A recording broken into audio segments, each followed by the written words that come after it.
ને મારે પરિવાર ઉત્સવની વાત પૂરી કરવી છે ત્યારે કે મેં તમને વાત કરી કે આ માં કેવી હોય. અને તમારે મારું જો મૂળ તત્વ હોય ને તો એ માની સાથે જોડાયું હોય. માં બ્રહ્માણી હોય તોય ભલે અને આપણી હોગી માં હોય તોય ભલે. એ બ્રહ્માણી માએ આપણને 9 મહિના રક્ષણ આપ્યું કે તમે ખાઈ શકો, તમે શ્વાસ લઈ શકો. પણ આ માં એવી બેઠી છે, આ હિન્દુસ્તાનની નારી એવી બેઠી છે કે જેના ગર્ભની અંદર એને નહોતું ભાવતું ને છતાં એને ખાધું. બા બન્યું હશે ને એવું કે દૂધ નહોતું ભાવતું છતાંય પીધું છે. બા એવું બન્યું હશે ને, ઘંટલા દડા હશે, માથે બેડું મૂકીને પાણી ભરવા માટે ગયા હશો, ગર્ભાવસ્થાનો સમય હશે, પણ છતાંય તમે એવું વિચારતા હતા કે બસ મારા બાળક માટે મારે જીવવું છે. સાસુબા ઘણી વખત બોલ્યા હશે પણ નહીં, એની અસર મારા બાળક ઉપર ન થાય. આવી માં પણ અહીંયા મારે બેઠી છે. અને છેલ્લી મારે 5 મિનિટ તમને માતૃવંદના કરાવી છે ત્યારે મા બાપનું બાપ માનજો. એ કહેતા હશે તો કાંઈ કમી નહીં હોય, એ કહેતા હશે તો કેટલી દિવાળી પછી જોઈને કહેતા હશે. મારા મંચ ઉપરથી અમુક જોડી બોલાવવી છે, તમને મજા આવશે.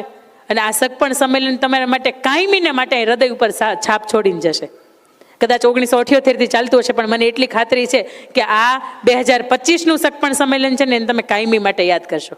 ભલે કદાચ તમારા દીકરા કે દીકરીઓના સગપણ આમાં થાય ન થાય એ પછીની વાત છે, પણ પરિવાર વ્યવસ્થા તૂટે નહીં ને મારી એની પણ મુખ્ય ઉદ્દેશ છે. હું ઈચ્છું છું કે મંચ ઉપર એક સાસુ અને એક વહુની જોડી આવજો. એક સાસુ ને વહુની જોડી આવજો. હા, જો મારે બોલાવવું નથી, તમારી પાસે કશું નથી બોલાવું, તમે ચિંતા ન કરો, આવો. કારણ કે તમને મને બધાને જમવાનો સમય થયો છે. એક સાસુ વહુની જોડી આવજો, એક દેરાણીની એક જેઠાણીની જોડી આવજો, એક નણંદની ને ભાભીની જોડી આવજો. મને ખબર તમને બધાને બને છે, હા બને છે, મને ખબર છે. અને બનતા હોય ને એટલે સરસ મજાનો અહીંયા આવવામાં કાંઈ વાંધો નહીં. તમે હા બે જ પહેર્યા છે ને એની ઉપર તો આમ મારું દિલ ગાર્ડન થઈ જાય છે. કેટલા સરસ મજાની તમે તમારી સંસ્કૃતિને જાળવી રાખી છે. અને જે માણસ એની સંસ્કૃતિને સભ્યતાને જાળવી રાખે ને એ માણસ ટકે. કારણ કે ભારતની અંદર 45થી વધારે સંસ્કૃતિ હતી, એમાંની એક સનાતન સંસ્કૃતિ ટકી છે. એનું કારણ એ છે કે એને જાળવી રાખ્યું છે. આવો, એક દેરાણી જેઠાણી આવજો, એક સાસુ વહુ આવજો, એક નળંદ ભોજાઈ આવજો. તમે દેરાણી જેઠાણી આવો, બહુ બેન બનતું લાગે, જો હસતા હસતા આવે છે. એટલે કોલેજની અંદર ભણતા હોય ને એકાદા દીકરાએ આવજો. હું તમને નથી ઓળખતી પણ તમને ખબર છે ને કે અમે કોલેજમાં ભણીએ છીએ એમ, બરાબર છે ને? કોલેજમાં ભણતા હોય ને એવા 2 દીકરાઓ એના મમ્મીને લઈને, હમણાં તો અહીં બહુ આવ્યા હતા, તમારો નંબર આવતો હતો ત્યારે તો હક પણ બાકી હતા, એ જ આવજો. કોલેજ પૂરી થઈ ગઈ હોય તો હાલશે મારે, હું તમારી પાસે બોલાવીશ ને, એટલે ચિંતા નહીં કરતા. આવો ફટાફટ આવો, નકર તમે રેન્ડમલી કોઈનું નામ લઈ લો કે એના મમ્મીની સાથે આવ્યા હોય ને દીકરાઓ આવે. હા, નળંદ ભોજ નહીં, હું તો દીકરો કહું છું, દીકરો. જેમ હમણાં કેમ તમે મંચ ઉપર મારું નામ આ છે, હું આ ગામમાંથી આવું છું, હું આ ભણ્યો છું, આ મારા મમ્મી છે, મારા પપ્પા છે, બોલતા હતા ને હમણાં. પાછળ કદાચ બેઠા હશે દીકરાઓ, એના મમ્મીને લઈને અહીંયા આવો. મારે 2 દીકરા જોઈએ છે અહીંયા. હાલો, ગોઠવાતું હોય ભલામણ ગોઠવાઈ જાય, બની કે કાંઈ ઊભા હોય ને તોય તમારું ગોઠવાઈ જાય. આવો ને,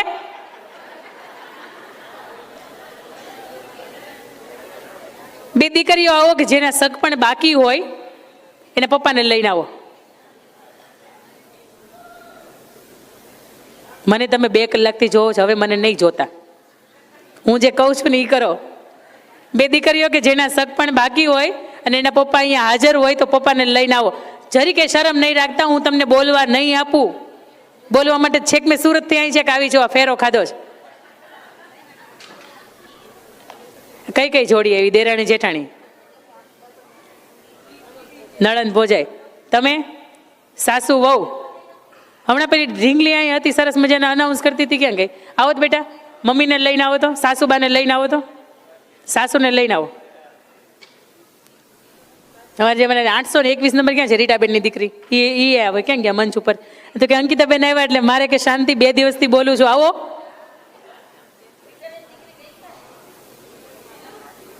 હજી જમવાની વાર છે, દાળની સુગંધ આવતી હોય ને તો ઘડીક બારી તમારી બાજુની બંધ કરી દેજો. મને એવા 2 દીકરા જોઈશ. ચાલો આવો મમ્મીની સાથે. એટલે થઈ જતું. આવો આવો આવો આવો, તમે આવતા હોય તો આવી જ જાવ. મંચ બહુ મોટો રાખ્યો છે.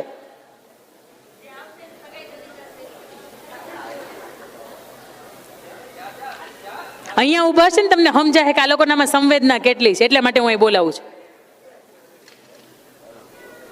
જોડવા છે ઓકે, મમ્મીની સાથે આવ્યા છો. બે દીકરીઓ આવો પપ્પાની સાથે, ફટાફટ ઉતાવળ રાખજો.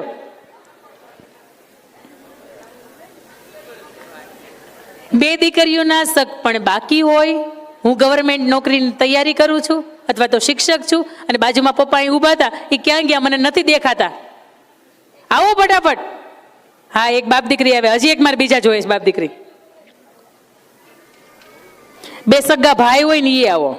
ચાલો, બે સગા ભાઈ બેઠા છીએ, આવી ગયા. એ નહીં, મારે મોટા જોઈએ છે. હા,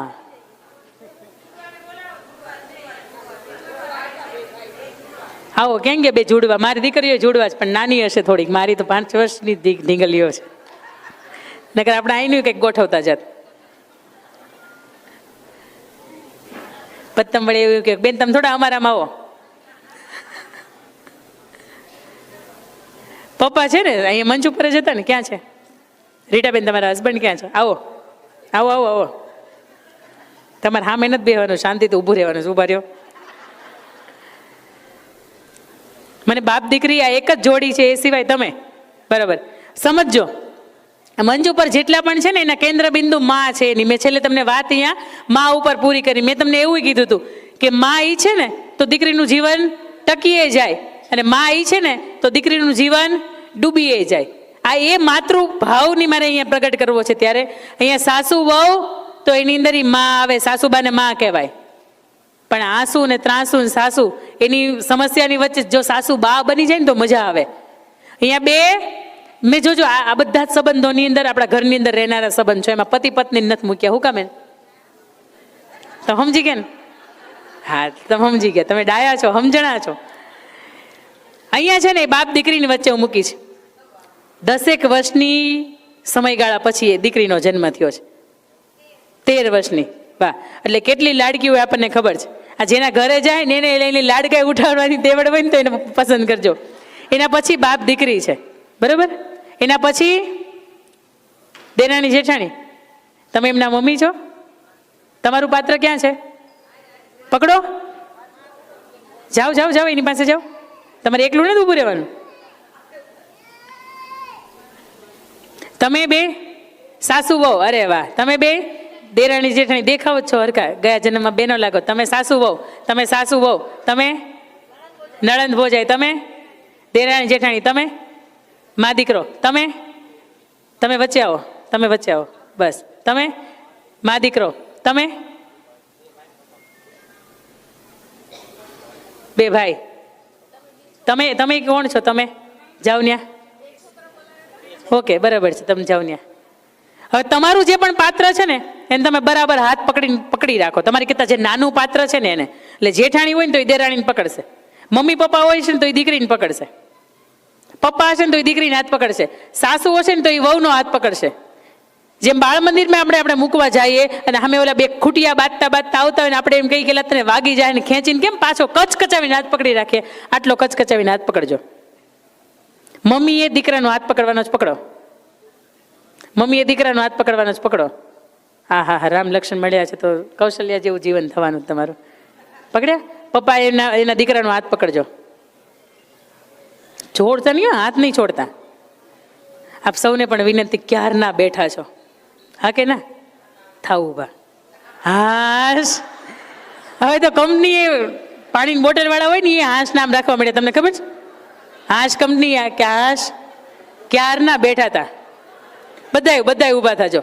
3 જ મિનિટ માટે તમને ઊભા રાખવા છે. બધાય ઊભા થાજો. તમારી બાજુમાં જે ઊભું છે ને પાત્ર, એનો હાથ પકડવાનો કચકચાવીને. હા, કચકચાવીને. અહીંયા તમારે કઈ વાંધો જ નથી. અમે કેટલાય ને હાથ પકડાવીએ, અમે અમારો ન પકડીએ. કચકચાવીને, બરાબર? તમારે બધાને હવે મારે નીકળવું હોય ને મારે વિચારવું પડે કે અહીંથી હવે નીકળવું કે કેમ નીકળાશે. એવો કચકચાવીને હાથ પકડવાનો છે. આંખો બંધ કરશો. આંખો બંધ કર્યા પછી એ મમ્મીને યાદ કરવાની છે. કાં તો એ હાજર છે, કાં તો અહીંયા હાજર નથી, અને કાં તો એ સાવ હયાત નથી. એનો ફોટો દિવાલ ઉપર ટાંગે છે, એની ઉપર સુખડનો હાર લાગી ગયો છે, અને પછી એને સ્ટેટસની અંદર આપણે મૂકીએ છીએ કે માં મને તો બહુ યાદ આવે છે. દાદા દાદા ઓમ શાંતિનો બેચ છે. માં હાજર છે? યાદ આવે? કેટલી ઉંમર તમારી? 70. આજે પણ માં યાદ આવે. દાદા મમ્મી હાજર છે? યાદ આવે? બહુ યાદ આવે. ક્યારેક ક્યારેક ખુશીનો પ્રસંગ હોય ને તો એમ થાય કે એકબીજાના ખૂણામાં જઈને બેસીને રડી લઈએ. કારણ કે આપણા કેટલાય ધર્મ ગ્રંથ ખોલો ને તો હજી એ તમે બાપ બોલો ને તો મોઢું બંધ થઈ જાય. બોલો બાપ થઈ જાય ને, બોલો માં મોઢું ખુલી જાય, વ્યથાઓ ખુલી જાય. કે જેના ખોળાની અંદર તમે માથું મૂકો ને તો વિશ્વનું કોઈ પણ સંકટ હોય એ ભૂલાઈ જાય. અને લંકા જીતી લીધા પછી રાવણની લંકા હતી ને જીતી લીધા પછી લક્ષ્મણે એવું કીધું હતું કે રોકાઈ જાય ભાઈ, આ લંકા કેવી છે જોઈને તો જાય. અને તે દિવસે રામે એવું કીધું હતું કે લક્ષ્મણ, જે શાંતિ કૌશલ્યાની ગોદની અંદર છે, જે શાંતિ સુમિત્રાની ગોદની અંદર છે, જે એવી શાંતિ તો અહીંયા લંકામાંય નથી અને એવી શાંતિ તો હિમાલયમાંય નથી. મુખેથી બોલું માં અને મને હાચે છે નાનપણ સાંભળે પછી મોટપની મજા બધી કડવી લાગે કાગડા. એ નાના હતા, એ માં વઢતી હતી, એ માં ખીજાતી હતી ને તઈ આપણે નહોતું ગમતું. પણ અત્યારે એ માં જ નથી રહી ને ત્યારે પણ એ માં બહુ યાદ આવે છે.